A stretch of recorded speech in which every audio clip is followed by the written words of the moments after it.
My name is Liv Barnhart, here to share breaking news regarding the current war.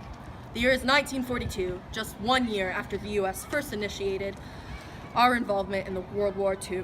We have received information that President Roosevelt has announced ambitious production goals of 60,000 airplanes, 45,000 tanks, and 20,000 anti-aircraft guns, and 8 million tons of merchant shipping total. That is 6 2/3 pounds of merchant shipping per person in our current world population. To meet these goals, Roosevelt and his cabinet have selected a number of members to form the War Production Board.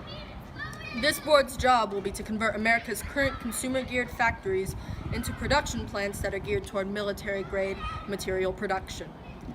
Due to the decrease in manufacturing of our daily resources, materials such as rubber and tin are to be carefully rationed by our citizens and regulated by the government.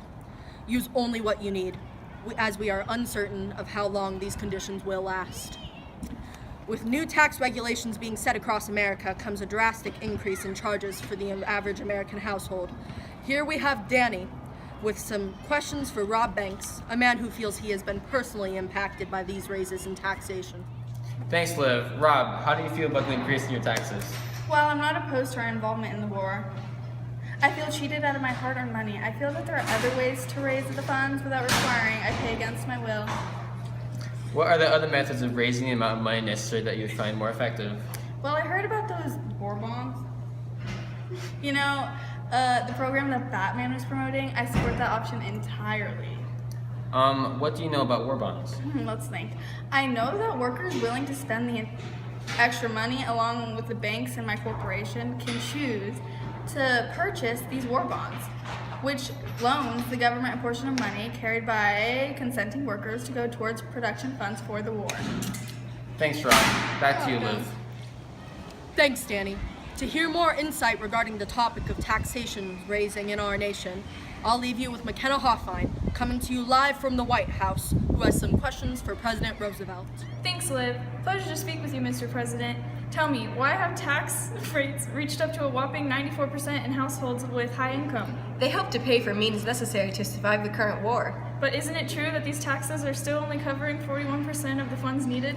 Yes, but war bonds are helping to provide loans as well. With America's help at home, we can succeed. Show your patriotism by supplying the government with financial support during the war. Is it said that by purchasing war bonds, we can help keep a stable market economy? Tell us how. Employment rates are at an all-time high, meaning extra money in the average worker's home is abundant.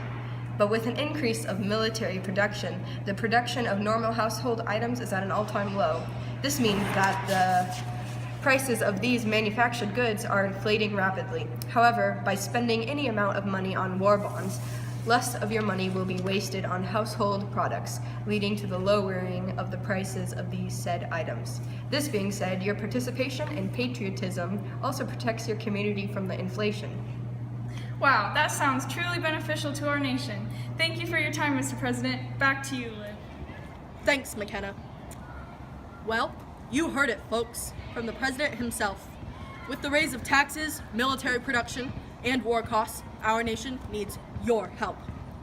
To purchase and obtain your war bond, visit your local financial institution today. Have a great night, America, and remember that it is our job to provide fuel for this fight. This is Liv Barnhart, signing off.